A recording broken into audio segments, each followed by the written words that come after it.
Foster Care Nation, listen up. This is Foster Care and Unparalleled Journey. strength for the powerless, courage for the fearful, hope and healing for wounded hearts.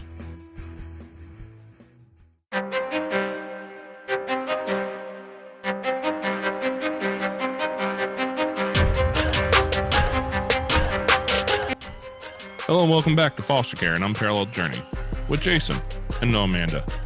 Amanda's off busy taking care of important things today, so I am here with the authors of a new book, Alexis and Justin Black. They have a book coming out called Redefining Normal, How Two Foster Kids Beat the Odds and Discovered Healing, Happiness, and Love. We got it right here. And if you're on the live stream, you can see the picture of it. We're going to live stream a couple of our episodes to Facebook for the current future and see how that works out. So that if you guys are part of the group, you can see the podcast come up as a video live streamed ahead of time. It'll still come out on your podcast players here in a couple weeks, but we want to give everybody in the group an opportunity to come see this. And you also have an opportunity to get to see and kind of meet some of the guests a little bit. So Alexis and Justin, how are you guys doing today? I'm doing great. We're doing great. Book launch is coming up soon, and we're just really excited. So, yeah. Mm-hmm. Yeah, today is we're recording this on the 8th of November, and tomorrow, the 9th, is your book launch, right? Yes. All right. Well, you guys sent me an advanced reader copy, and I got about halfway through it, and I have not gotten a chance to finish it yet. And I'm not going to lie, I haven't read a lot of books lately, and this is one that had me pretty much tied into it. You guys talk about a lot of important things in this book. Mm-hmm. You know, as it kind of jumps back and forth through your stories growing up. I mean, my goodness, I've met a lot of kids. We've seen a lot of trauma. We've seen a lot of problems that kids go through. And so what I'm doing over here is reading this going, I hear common themes of things that a lot of people have dealt with. You guys went through some pretty traumatic pasts. Mm-hmm. And that's what we really wanted to showcase, is that our story isn't abnormal. This is what's out here and so many young people are dealing with. And I've met so many young people that have gone through it, but then also a lot of adults that I'm very open about my experiences and what they've gone through, and how so many adults I know that are still healing from their childhood. And so we really wanted to show the importance of that healing and working through that in order to be who we are today, because I'm not going to spend my entire life working through that and hindered by those experiences. I want to grow and succeed. So, you know, I'm 43 years old. Yeah, 43. I lose track eventually. 43 years old, and I've spent a lot of time working with a lot of people, running into people in culture and in time, you know, everywhere you go. And I'll meet a lot of folks older than me, 10, 20 years older than me sometimes, who have not worked through that trauma from their childhood. Mm-hmm. Exactly. You guys are really wise. How old are you guys now? 26. And I'm 23. Okay. 23, man. He's a baby. I'll tell When we you, met, I was a junior in college and he was an incoming freshman. Yeah. you're making me feel old. Our oldest daughter would have been 24 this year. Oh. My oldest son is 22. So, but yeah, it's amazing to see a young couple like you guys who are already working through this trauma, because that's a thing that most people don't understand, is a level of trauma that so many kids go through.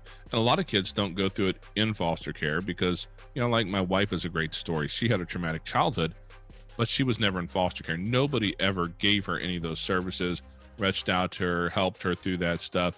She had to do it on her own. Mm-hmm. And I talk about that all the time, that the number of foster youth that are in foster care is over 400,000, but think about the kids who should have been in foster care and never were. And that means that nobody advocated on their behalf, and nobody stood up for them. Nobody tried to help them. And so there's so many services and things out there for foster youth that aren't utilized. But then what about the kids that should have been in foster care and the resources that they're not getting? And so they're even further behind. Absolutely. Well, I don't want you guys to give away your whole book here necessarily, but you know, maybe can you talk about your childhoods and where you came from? Because I think it's important to know where we came from to appreciate who we've become. Yeah. Yeah. So I grew up in Detroit. I'm from Detroit and been there since pretty much the age of like 17 or 18. And I entered the foster care system at 9 years old because my parents deal with substance abuse issues, and my dad was dealing with some of the same things and selling drugs and doing drugs. And from there, at 9 years old, we for a while were on the run from Child Protective Services, going back to our old neighborhood, living in abandoned housing. And then it got to a point where we were just living in such extreme situations with no heat, no water, that we transitioned into the foster care system. And luckily, I was able to live with family members for a while, with my oldest brother, and then living with my auntie for a while for 6 years before leaving there. And then being kicked out of there, we just started going home from home. 8 months with my brother's best friend, and then into a group home right outside the city of Detroit. So from there, just kind of feeling like you don't belong in a certain place because you bounce around a lot, and I feel like a lot of adults and people will give up on you easily. So you start to create this sense of independence and resentment towards a lot of people. So going into college, I needed a sense of belonging, so to speak, and looking in the wrong directions for belonging. But luckily, I had a decent amount of godly values and Christian values laid upon me in my heart, to where I started to break away from it, but I eventually came back to it. And meeting Alexis my freshman year, she was a junior, meeting her then, it helped me kind of understand the situations that I've gone through and kind of cope with what I've been through and kind of process it in a way that it's not normal what I've been through, but have an understanding that what I've gone through is something that can stop with my generation of people, and you set the example for my children and my nephews and nieces, or my children I have eventually, that the lifestyle that we've lived and our parents lived is not normal and it's not acceptable, and it can't change with me. Mm-hmm. Yes. And I'm Alexis, and I would say I'll start with my biological mom, where at 6 years old, she actually committed suicide.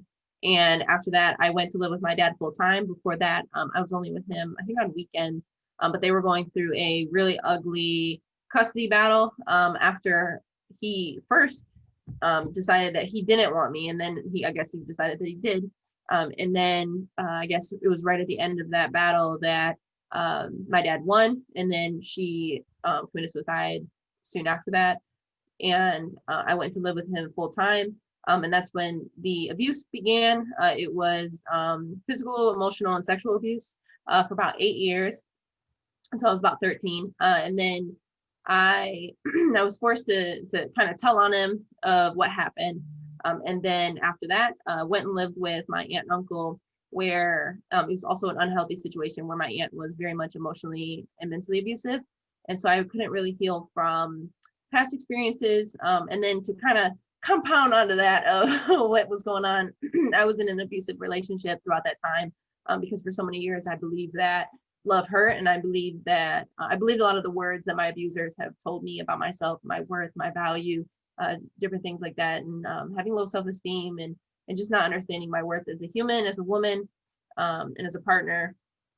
And so kind of just navigating life through that from 13 to 21 being with that individual, or 13 to 22 being with that individual. And then eventually my aunt kicked me out of their house. She picked up all my stuff and put it in the driveway my junior year of high school. And that was actually the greatest thing that's ever happened to me, because I met my foster parents, who are now my adoptive parents. And they're just the greatest humans on the planet. And we're actually living with them right now, even though we just got married because of the pandemic, which is always fun.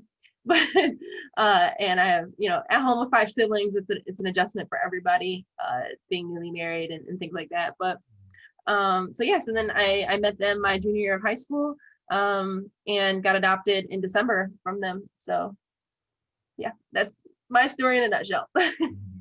Wow. That's a lot of story.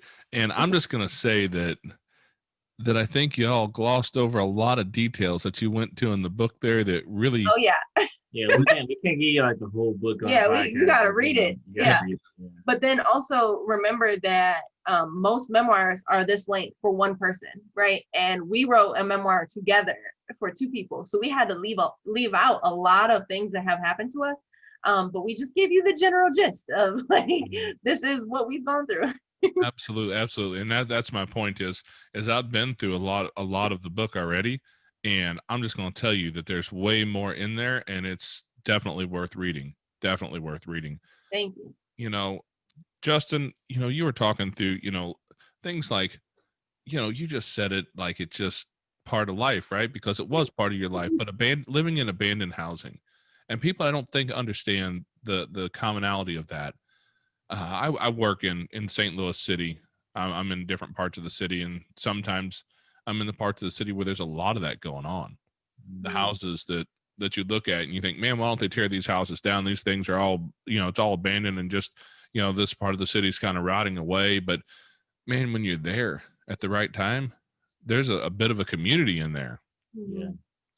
And I don't know about Detroit. I've heard stories, as I'm sure you've heard stories about St. Louis. They both have a little bit of a reputation, but most of those communities where people are living in abandoned houses and stuff like that, man, they're tough neighborhoods.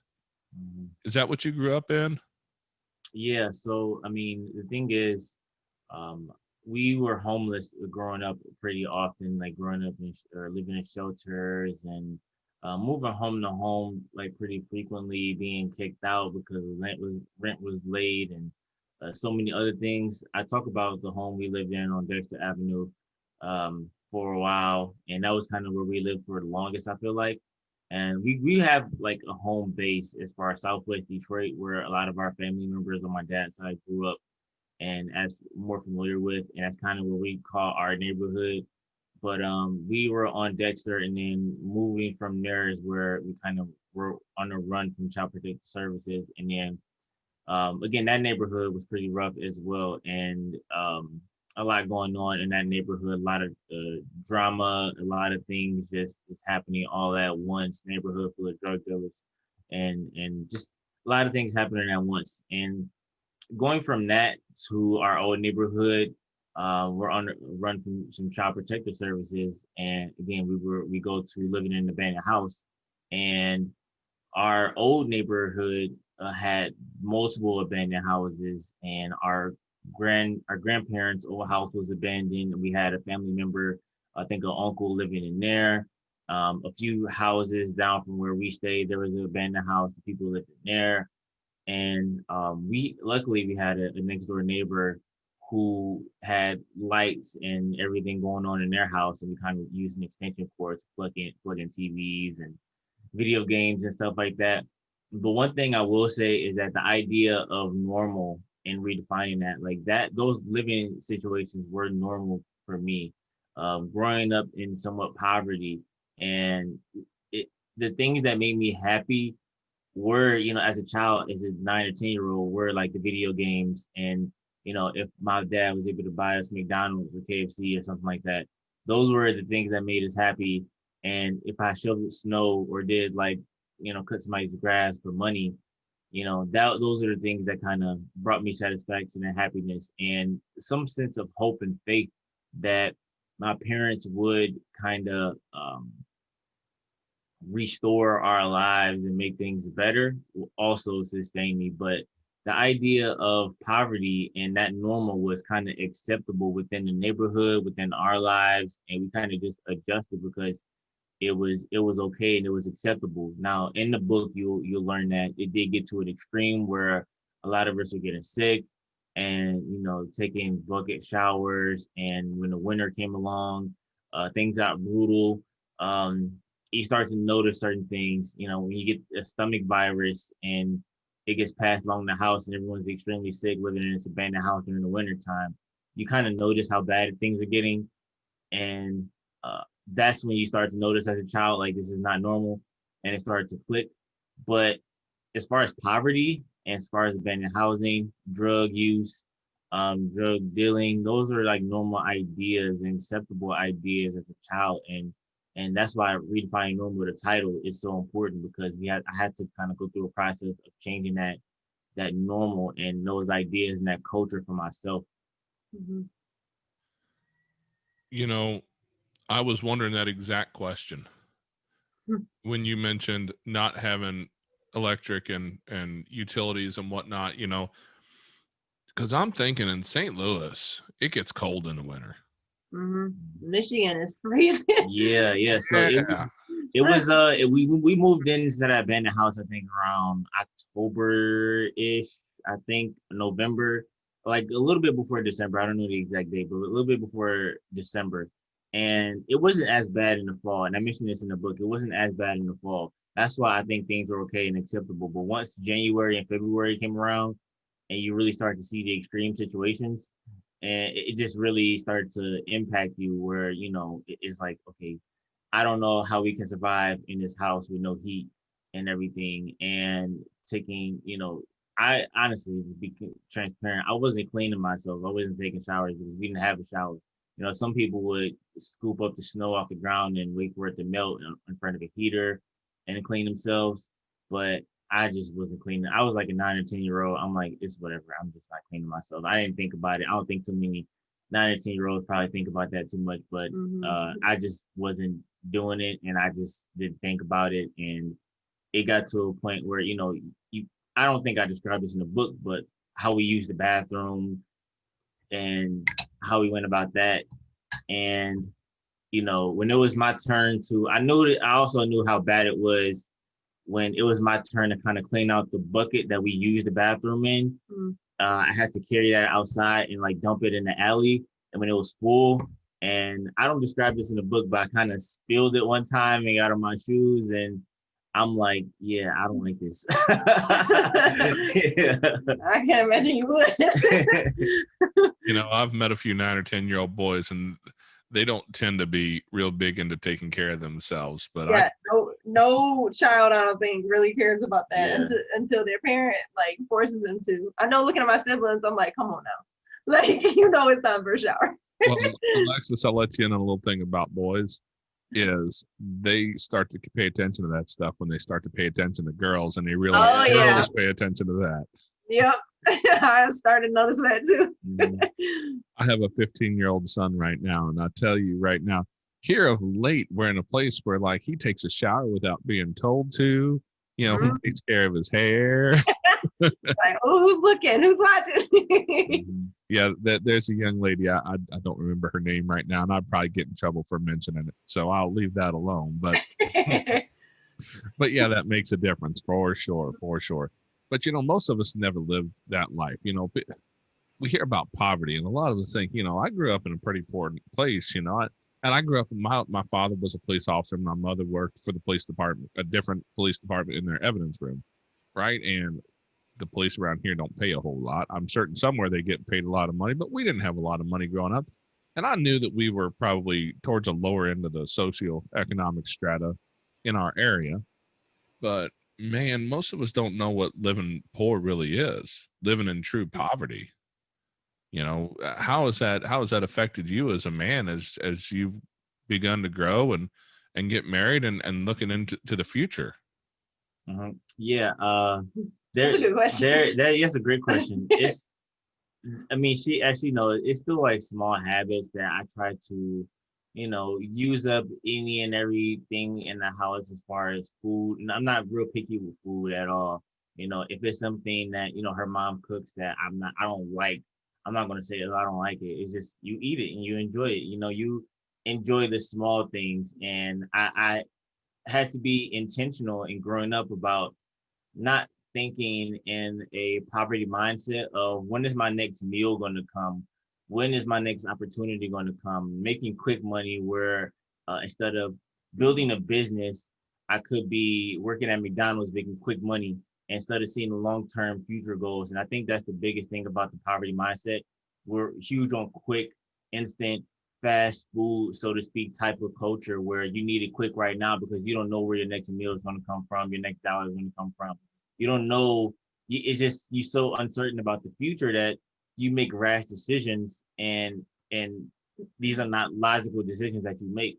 But one of the things that has helped me as an adult and as a man is my faith in God. And you see scriptures in Matthew that talk about, not worrying about where your next meal will come from or where you wear, what clothes you wear on your back, but seek first the kingdom of God and everything will be taken care of.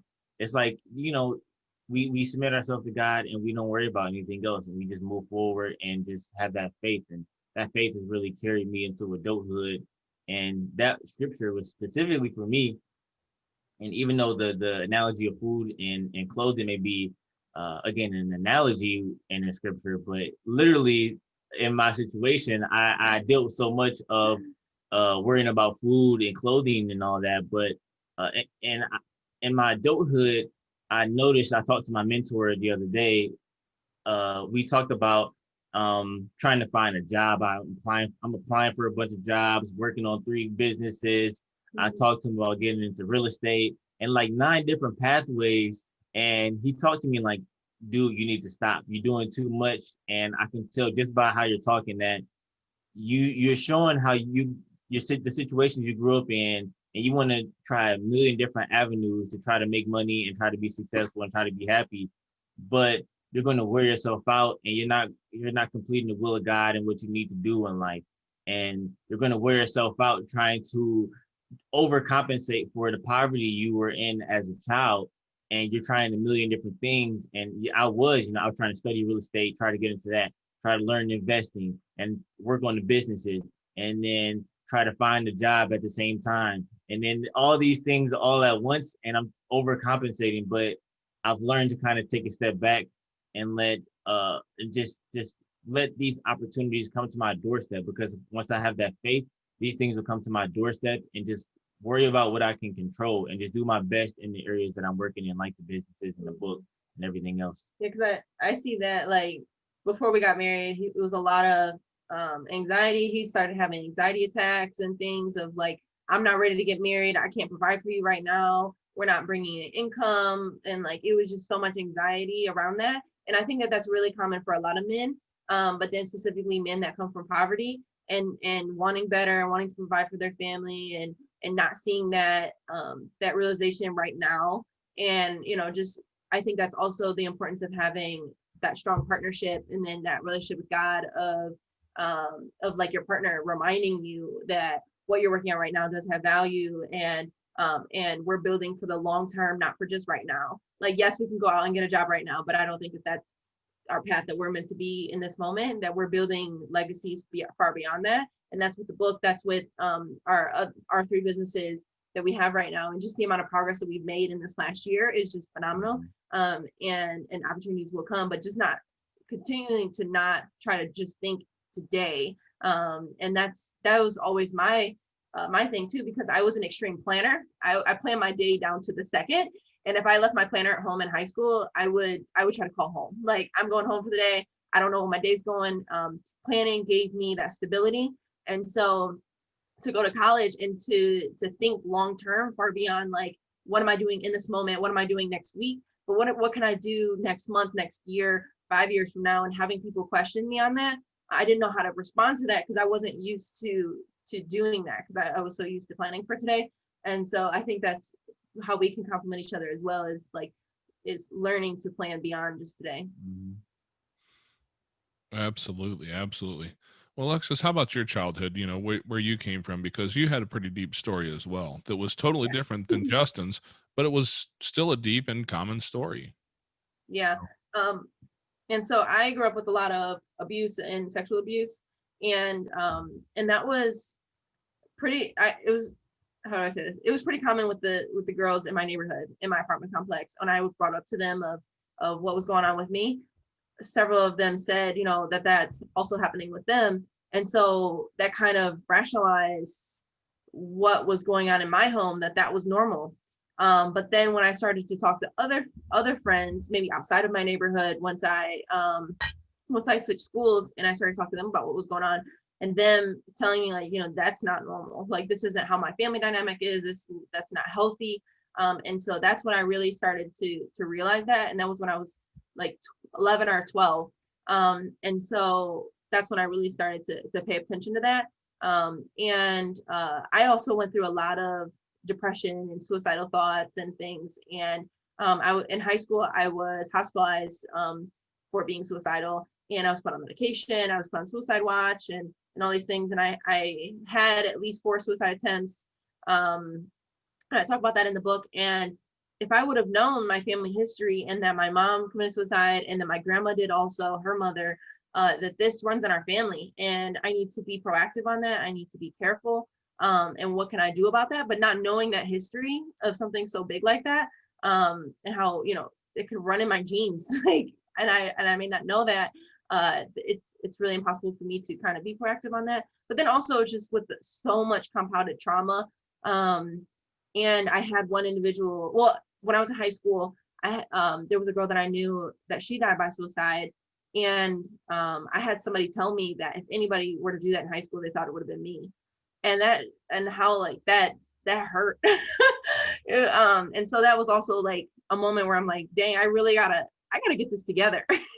I gotta figure this out. And seeing how that, we talk about it a lot in the book, of how it really impacted our relationship, especially in the beginning, of the way that we communicated with each other, and the way that we communicate with each other, and the way that we handle conflict. And I tell Justin this all the time, that I feel that one of the hugest issues in families and communities is the lack of communication skills and lack of conflict resolution skills. Because if you don't have either of those, then you're not understanding what a healthy relationship is in your home, in an intimate relationship, in a professional relationship, that you think that fighting is always the way out, violence is always the way out, that there's no real resolution there. There's no real getting to the root of what's happening. And I always tell Justin that you can look at an entire neighborhood and probably every single home is going through the same exact traumas, but nobody knows that because nobody's talking about it. And everybody just tries to dress up their trauma in what they're wearing, what they buy, things like that. And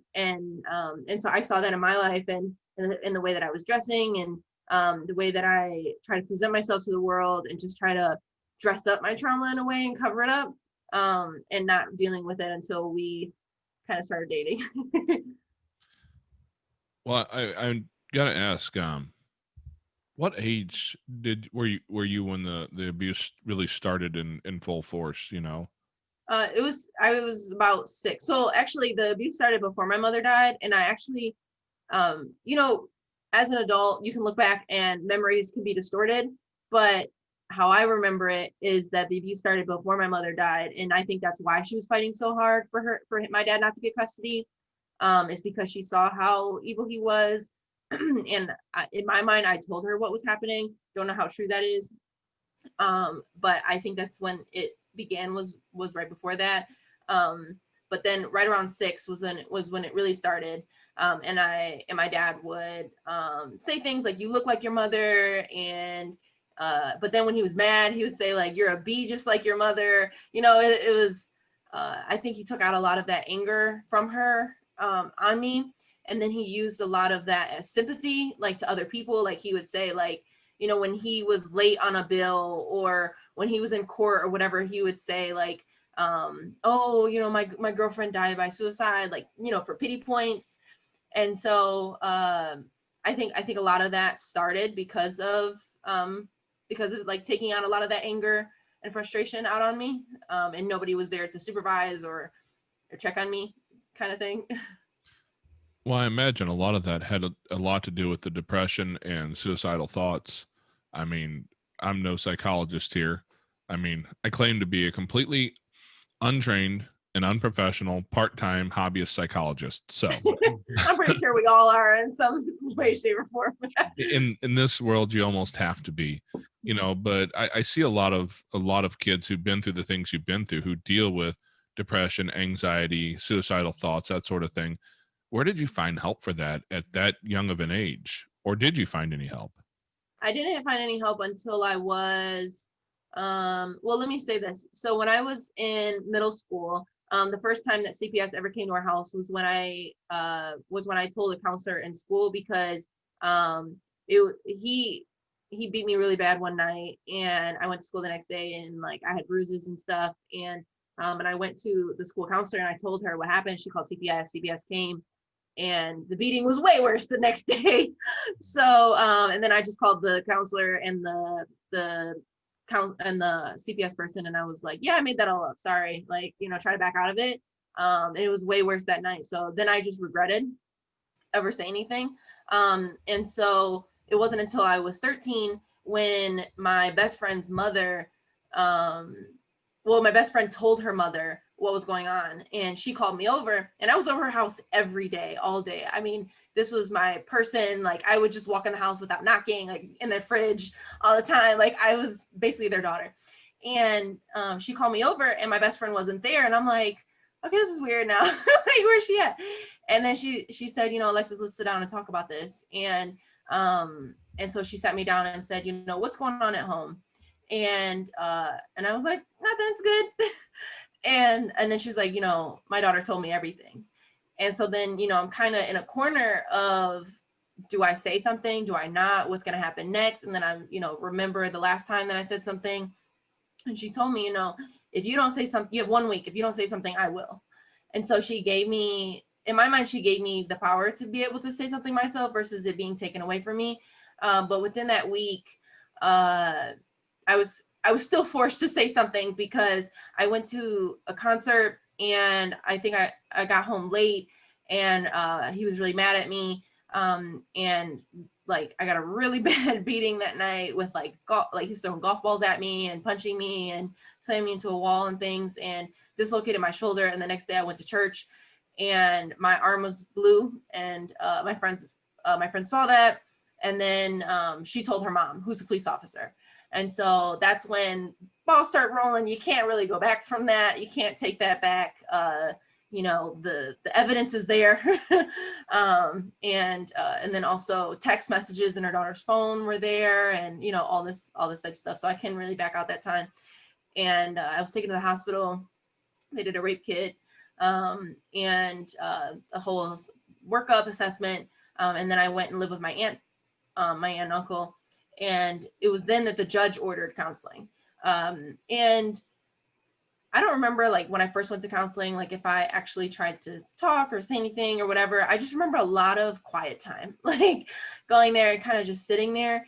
And I'm sure that a lot of it was purposeful, because at home, my aunt, like when I first moved in with her, at least the first month, she really tried to be a mother to me and be that mother that I never had. And so I trusted her, I opened up to her. But then about a month after that, she completely flipped the script, and the things that I opened up to her about, she started throwing in my face. And then when I would get in trouble, she would run out in the basement and grab my suitcases and threaten to kick me out, and start grabbing my clothes and throwing them in.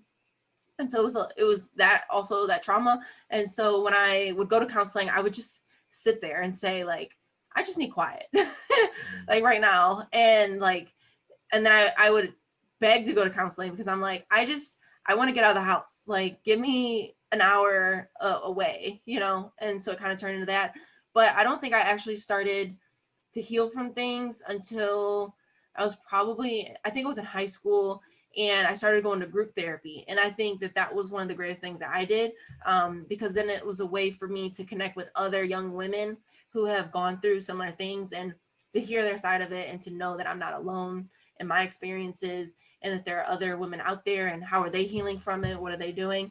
And that was one of my favorite things I did, because individual therapy is cool, but like, I don't know, group therapy was always my favorite. And then when I graduated high school and I moved out of my after I moved out of my aunt's house, I stopped going to counseling, and I stopped taking medication on my own, because I'm like, I'm healed, I'm good, I'm out of the house, I'm taken care of. And that was not true. A lot of times we don't realize the damage done until you leave the situation. And I noticed that from when I left my aunt's house, and then when I also left my abusive relationship. And then I'm like, oh wow, like the amount of like trauma that's kind of compounded. But then also I had PTSD twice, diagnosed. I'm sure it was probably more than that, but diagnosed twice. And then I went back on my own and sought out counseling. And that was definitely one of the greatest decisions I've done for my own individual healing. And we talk about that a lot in the book, that we are here right now so much because of our community, but then also because we are so purposeful on our individual healing and self-discovery before we could come together, because we would not be successful if we came together and just kind of put each other's trauma on each other and said, you know, you're my person. Like, I'm going to tell you everything and I'm going to just expect you to heal me. That's not real life. That doesn't happen. I have to do that on my own. Nobody's going to heal me but me. You know, like I mentioned, my wife went through a lot of stuff as a young kid, and I thought for a long time that, and I even said this, that part of my job as a husband was to heal some of the sins of the father, so to speak. Mm. And eventually I learned that wasn't actually true. My job was to create a space where healing can occur. Exactly. And I think that that's exactly what he did. Because I told him when we first started dating, because when we first met, I was 7 days removed from an abusive relationship for 8 years. And I told him, like, I need time. I don't even know who I am. I don't know who I am, my morals, my values, anything. My identity as a whole was wrapped around this other individual for 8 years. I mean, from 13 to 22, like, that's your formative years of who am I, you know? And I told him, like, I don't want to date you. Like, we can be friends. And he said, you know, I'll be your friend. I'll be there. And then we ended up being best friends. And then once we actually started dating and things started coming out, and just him being that person I could just be safe with. And he's my home. He's my safe place. And just being that person that he provides that safe place for me. And 100%, I know, like, without a fact, this book would not be written without him. Just because we wrote this together. We were so vulnerable together, and we wanted to do that before we got married, because we're like, okay, most marriages, or at least over half of marriages, fail. And then add on the fact that we're interracial couple, then add on all the trauma and all the other things. It's like, statistically, we're bound to fail. And it's like, how can we work past that, and how can we make our relationship stronger? And that's where really this book was birthed from. And from that aspect, and just him being my person and feel safe that I could write this book with. Well, I want to give you a little bit of good news. You know, my wife and I have been through our fair share of struggles and traumas, and we've been through a lot. And she uses a lot of that same verbiage that you have just used about the way that our relationship was built. Mm-hmm. And, well, our oldest is over 20. So we've managed to make it a long ways past all the reasons why we should be divorced. According to culture, according to the statistics, we shouldn't have made it this far. Exactly. And if you're intentional about that, you can change that narrative in your story and change that generational problem that you guys have had for so long. And I just wanted to bring up one point. You mentioned about going to, you know, a friend's house and having always being there, being the kid who just shows up, right? Mm-hmm. And I think a lot of us have that. I mean, I know I have a couple of kids who do that. I have one kid who shows up at my house in the middle of the night sometimes, and he'll come over and hang up or hang out, and he's just, you know, poor Floyd. Floyd has seen me more times in the middle of the night with like an angry face because I'm like, I hear a noise in my house. And I step out of the bedroom, and here in Missouri, where our gun laws are a little different than a lot of the rest of the country, I've stepped out of my bedroom with a gun in my hand before, because like I hear noises out now. So I step out, and he says, "It's me. Don't shoot." Yeah. You know, that poor kid is seen, but Floyd showed up a lot all the time. We've had a lot of kids who showed up in our world that way, and a lot of parents do. And I wonder just how many of those kids are the kids like you, who had a story that they were hiding, that they were running from, looking for a safe place. And, you know, parents are providing that for another kid, not knowing it. Yeah. It's definitely something that just struck me, that's something to always be watching for, because I mean, this story it's not a one of a kind story. Yeah. Unfortunately, it's too common in our world. Yeah. And kids, you have to think about it. Kids don't necessarily know how to translate their emotions to words. And almost always it comes out in actions. And so that's why it's so important to just observe children and see, what are they doing? Are they acting out? Are they speaking out? Are they yelling and running away? What does this mean? And how do you translate that? Because I believe that it's a parent's job to translate their kids' actions to words, and what does this mean for them, and help them to translate that, to be able to communicate that to the rest of the world. And watching my mom, who's my adopted mom, watching her with my siblings, of, you know, they act up. This house is like the healthiest, safest house on the planet. I tell you, they're just the greatest parents ever. But they're, kids yell and scream and other things, but they're just translating their emotions of like, I'm upset right now.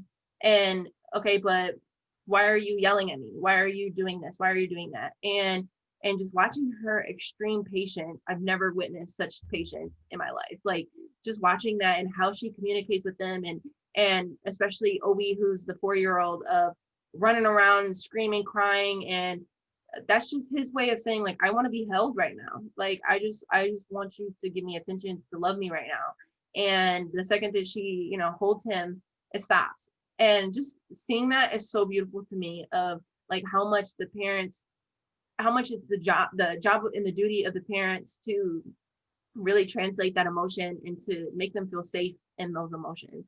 And whenever my siblings cry, she doesn't tell them to stop crying. I've never heard her say that. I've never heard her say stop crying. I've never heard her say go to your room and cry or anything, because she doesn't want to isolate them. She doesn't want them to feel that their emotions don't matter or that crying isn't good. Especially for the boys. I have several brothers, and for them, she's never said, stop crying, man up, or anything like that. Things that I've grown up hearing, and I'm sure Dustin has heard. And just the importance of parents saying like more positive things about trusting their emotions and listening to them. I have a friend of mine, Jeremy Roadruck. He was actually on the podcast quite a while back, but I've known Jeremy for a while, and he talks a lot about things like things about the BS in our lives, and the real BS is called belief systems, right? That's what I love that for. And you grew a bunch of belief systems through your early childhood, through your early adolescence. Justin, I'm sure you grew a lot of those belief systems as well. And now that you've come out of that situation, you're in a healthier situation. You're having somebody actually model loving, kindness, caring, that sort of stuff for you. Mm-hmm. How has your belief systems been affected? Yeah, That's a great question. I think some of the biggest things my belief system is just first, it's a curiosity, just a state of curiosity to try and evolve new things, and always wanting to grow and do more. I think being in foster care and moving home to home, adjusting to that was huge. And some of the things in my belief system came from people believing in me when I didn't believe in myself. Like, I don't know if you're in this part of the book yet, but just being in a group home at like 17 or 18 and having mentors of mine speak life into me and speak so many good things into me that I didn't believe myself at the time, like going to college, like doing great things. And I had like a 2 maybe 1 or 2.2 at that time. And they believed in me to get my grade point average up and to go to college and to just explore and try so many things, and telling me, oh, you're a great writer, you're a wonderful writer, I see you doing this, I see you doing that. And it takes a lot. It takes a person or a community of people around you to change your belief system, because honestly, whatever your community is, whatever your family says, or the culture of your family, that is your belief system. You naturally accept or receive that belief system of the people that are around you, and what they accept or what they believe. So you believe what they believe. So with the changing of people around me and going home to home and being around the right group of people in the right community really changed things for me and changed my belief system. And with that curiosity of just wanting to do more that they instilled in me of, okay, you can do these things, you can do great things, you can go to college. And for me to live in Detroit for like 17 or 18 years and then move to Kalamazoo, Michigan at Western Michigan University, go to college and be the first person in my family, it's like knocking down that first door of being the first in my family to go to college and to graduate college. Being the first kind of was almost like an addiction within itself, just trying to do more and test my limits and more feel like that I didn't have any more limits, being that I was the first in my family to do something.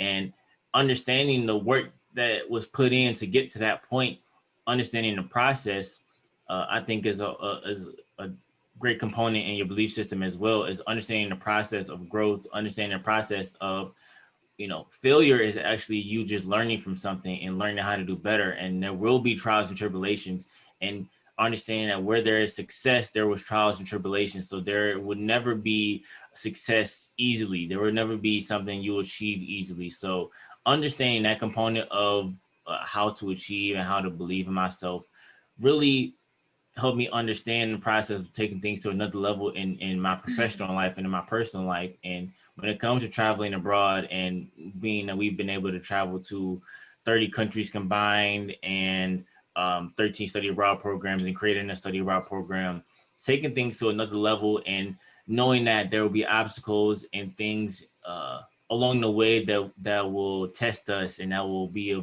a barrier. Knowing that we can overcome that, and the process on how to do it really starts to alter your belief system and how you believe in what you can do. Mm-hmm. Yeah, exactly. And I think for me, the biggest thing was unlearning the fact that love hurts, because it started with my parents just teaching me that love is transactional, love hurts. You have to give a piece of yourself in order to receive love, or you're inferior to somebody else, especially a male figure. And so translating that and into my value, and into that long-term abusive relationship of my worth is less than this other individual, and also that everything he says to me was true, it was fact, because that's really what I knew, and internalizing all of those things that somebody could say that's so evil, and I talk about some of those things that was said to me in the book, and just but then also what really rationalized so much of it was that there was a couple times where these things that was said by this individual or done by this individual was done in front of family, and nobody stood up for me, nobody did anything. And so I'm like, you know what, maybe this is normal. And I asked my foster now adoptive dad, I asked him one Christmas holiday, and I said, do you ever call your wife the B word? And he looked at me shocked and was like, no, I love her, why would I ever do that? And I'm like, well, that's basically my second name. Like, I'm called that at least once a day. And it's like little things like that. I'm like, is this normal? And just constantly questioning, like, what was done to me, what was said to me, what is around me, is this normal? Like, and we all have our different perspective on what that is, and there's not one definition of what normal is, or what should be done or what shouldn't be done, but there's definitely right and wrong in things. And that's what I've been really struggling with and working through. It's a lifelong journey of still continuing to unlearn and relearn, and work through that. Healing is a lifelong journey, but I wanted to do the grand majority of it now, so that I'm not struggling with it. But then also I have my partner who's willing to stand by my side through it. And then I have my faith in God that really has been supporting me. But that was definitely one of my biggest things is who am I? What is my identity, and what is that rooted in? And knowing that it's not in another individual, not even my husband. So I think that was definitely one of the biggest things for me, because then once I learned that, man, I just kind of took off. Like, I started doing really well in school. I started getting awards and scholarships and getting more involved and just growing myself personally and professionally, and then in my faith. So it was just figuring out that at first, and then it's roller coaster after that. If you've been a listener to the podcast at all, you've heard me talk about the dad's group I'm in. The Dad Edge Alliance is actually it's the elite group, but Larry Hagner runs it, and he's got a podcast called the Dad's Edge, I believe is the name of it now. If anybody's interested, if you're a dad, you should listen. Go check out thegooddadproject.com. There's a little free plug for Larry, because he's got an amazing group over there. And one of the first things I learned from his group was it's a saying. I believe the quote comes from Jim Rohn. If you're familiar with Jim Rohn, he's an older guy, but he was a big public speaker, a motivational speaker. But one of the things he said that's really resonated with me is you are the average of the 5 people you spend the most time with. We say that all the time, and that's in the book too. well, Justin, you said something a couple times that really made me think about that, talking about having mentors. Mhm. And where did you learn that was something you even needed to do in your life? Because most young men don't have that. And how did you find mentors that were worth having? Well, again, this is just God laying his hands all over my life because I was at a point where I was living with my brother's best friend parents, and I lived there for about 8 months. A situation where it just, I needed to leave because they didn't want me there anymore. I wasn't doing good as far as getting in trouble in school here and there.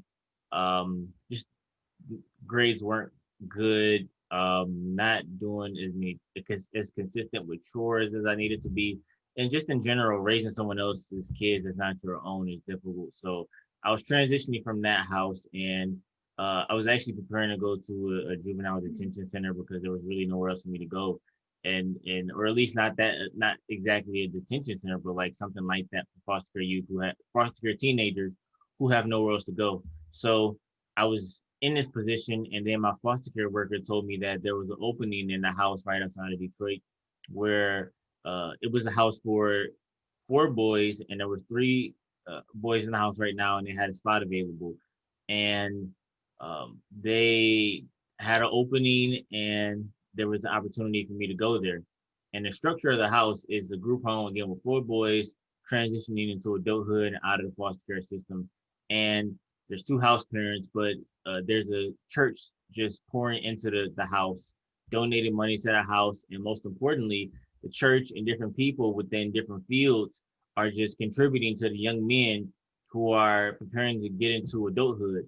So it's not something that I was intentional about seeking or something that I just knew to do. Like I needed a mentor. At that age, I didn't know everything that I needed, but I knew that I wanted to do better and stop getting kicked out of houses. That's for sure. But the house was set up. The structure of the house is beautiful, where you have mentors, and there were so many African American men that I never seen so many African American men in my life. So there were pastors and businessmen and just engineers and black men who were doing great things, and just again just speaking life into me and so many good things into me. And the structure of the house, again, it was just set up beautifully where we were able to interact with mentors and um, people who, if even if I was taking a Spanish class and I was struggling in Spanish, they would find a Spanish tutor somewhere and just help me out. Or if I was struggling in the math class, they would have someone to help me out. And just anything we needed, the people who created the house, the 4 couples who created the house, were very intentional about mentoring us, making sure we were good, and just making sure we weren't lacking anything that any other kid was lacking. But even if you're not a foster care, I feel like you do need a community and you do need mentors around you. And it was just great for me to have that as a foster care youth who didn't exactly have traditional parents I was living with at that time. And mentors, I would say, really saved me. And I every year at the end of the year we send an update document of what we have going on and just how they've impacted our lives and just how they contributed to us and made things just better for us in general, professionally and personally. And again, like I said, mentors have saved my life and believed in me so much that it's only right that I go back and pay it forward and mentor other teenage foster youth, other black men, other men and women who are struggling with they're in the system, in poverty, or just need something small, something to help with in general. So I do what I can to pay it forward. But yeah, it's nothing of my own doing of having mentors that have poured into me. I was on a group call here a while back in the dad's group that I'm in, and Meg Meeker, if you guys aren't familiar with Meg Meeker, she's the author of Strong Fathers, Strong Daughters, I believe is the name of the book.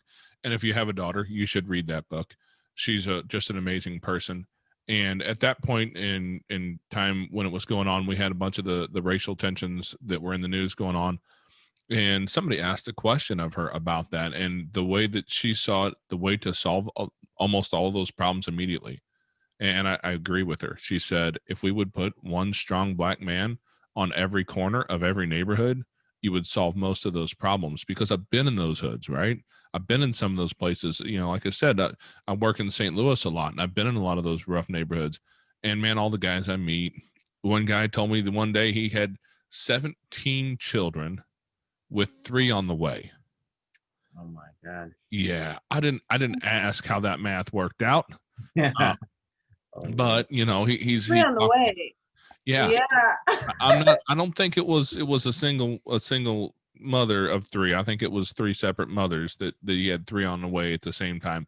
And most of the young men I see out there, man, they're all dressed in color coded clothing, and they're selling something, whether it's, you know, drugs, or they're selling, you know, bodies on the street out there, man.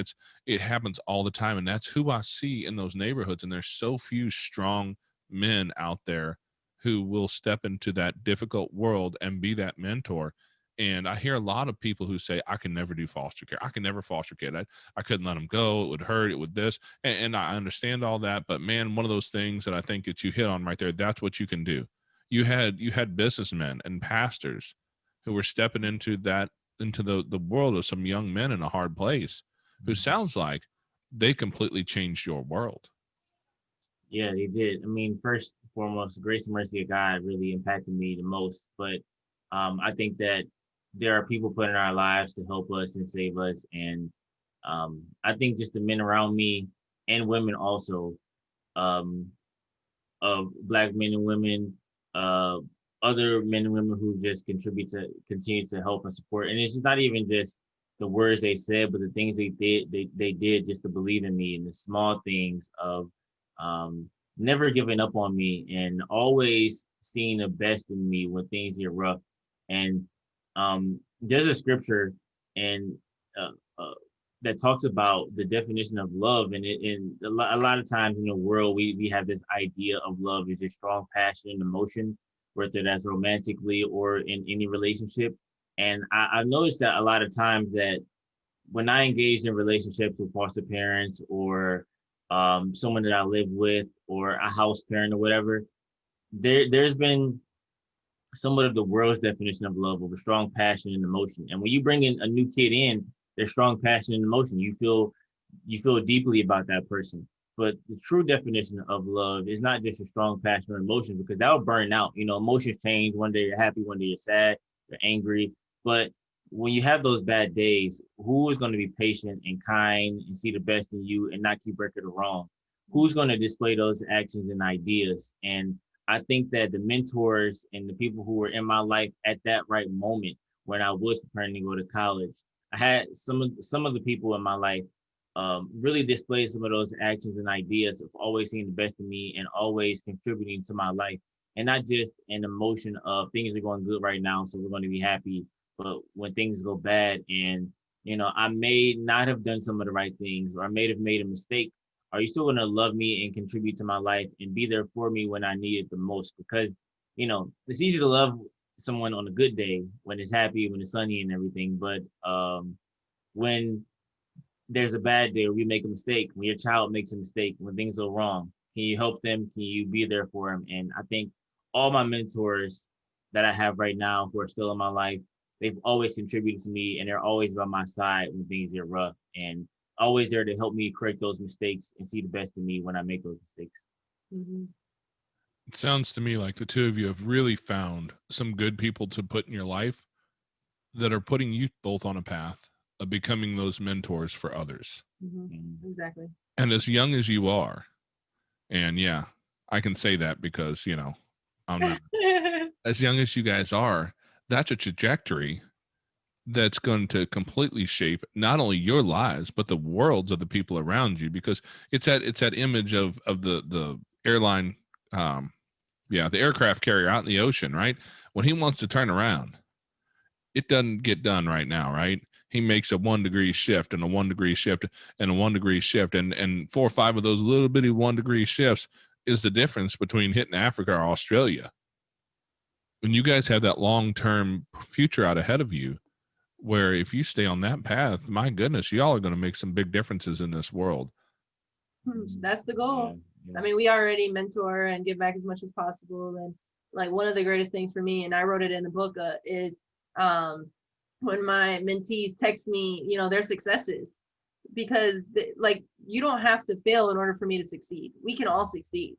And so it's building up other people. And it was just one of the greatest days when my mentee texted me and said, you know, that he won the Presidential Scholar Award from Western. And that's the highest award that you can get from a university. And just seeing that and seeing like pouring into somebody and helping them believe and telling me, you know, you believed in me. That's why I made it here. You showed me, you paved the way. I did it because of you, type of thing. And it's just like, that's why we do it. I mean, so much of why we do it is just is showing people that what we've done is possible for other people. And that's why we wrote this book. And as nerve-wracking as it is to publish your diary, knowing that it's a much greater purpose and a much greater impact than us. It's so much bigger than us. Yeah. I just want to point out the fact that you use the word, but you know, you're 26 years old and you have mentees. Mm-hmm. You're we're never too young to have mentees. Yeah, I mean, it's all just, it's really just all passing out information. You know, our mentors give us information and strategies and things of what we can do. We pass that down to people younger than us, or maybe even people older than us. You know, people who are older than us ask us questions about how to do this, how to do that, how to figure this out.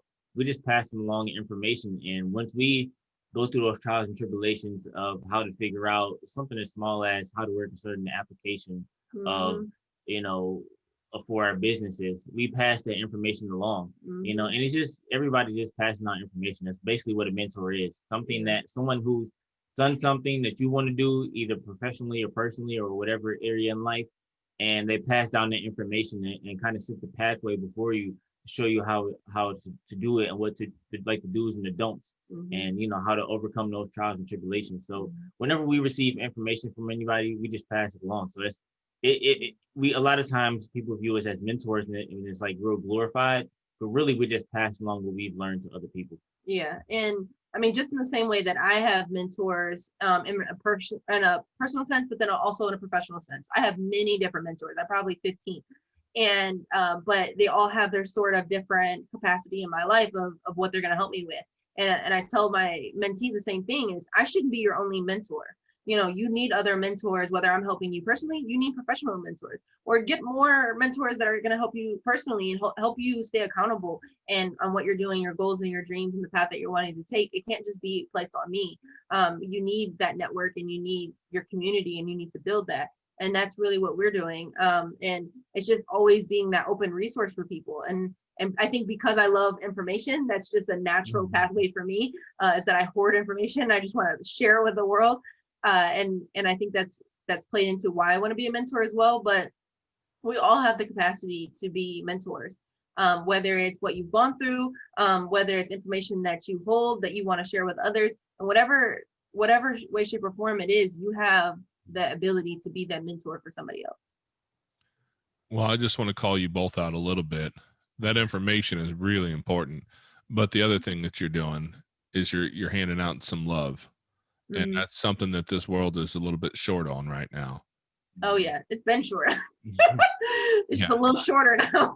It's been short for a lot of for more than a few millennia, and you guys are handing out some care to people who really need it. And I want to say that out loud, because that's the biggest part. I can tell you anything, but if you don't think I care about you, you ain't going to listen.